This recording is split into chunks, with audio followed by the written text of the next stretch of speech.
So if you think crochet is just cute blankets and cute little amigurumis, y'all know I don't know how to say that word, but I think that's the best I've ever said it.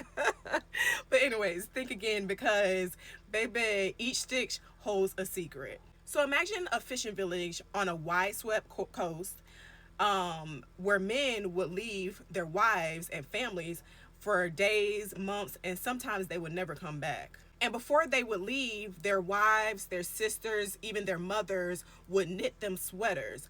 But the collars and the cuffs were crocheted very, very tightly. And these sweaters were kind of almost waterproof, because it got to be, because the North Sea is crazy. So each one of these families in this community had their own secret stitches that they would stitch in their knitted sweaters.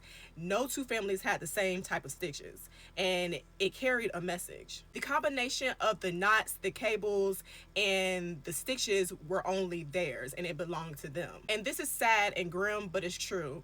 So the reason why they did that was because once a body hit back the shore, so say like they went out to sea, they didn't make it, they never came back, but once the body would wash back up to shore, they could tell it was their loved one based off the stitches that they made for their husbands, for their sons, for their brothers. So these specific stitches and patterns that they would knit and crochet in their loved ones' sweaters was actually their loved one's identity. It was literally his name, his history, his story that was encoded in yarn. And they called this the widow stitch. This wasn't just fabric. It was love. It was strength. It was the identity that identified these men to their loved ones. So you might be asking, well, why the hell the men had to go in the North Sea?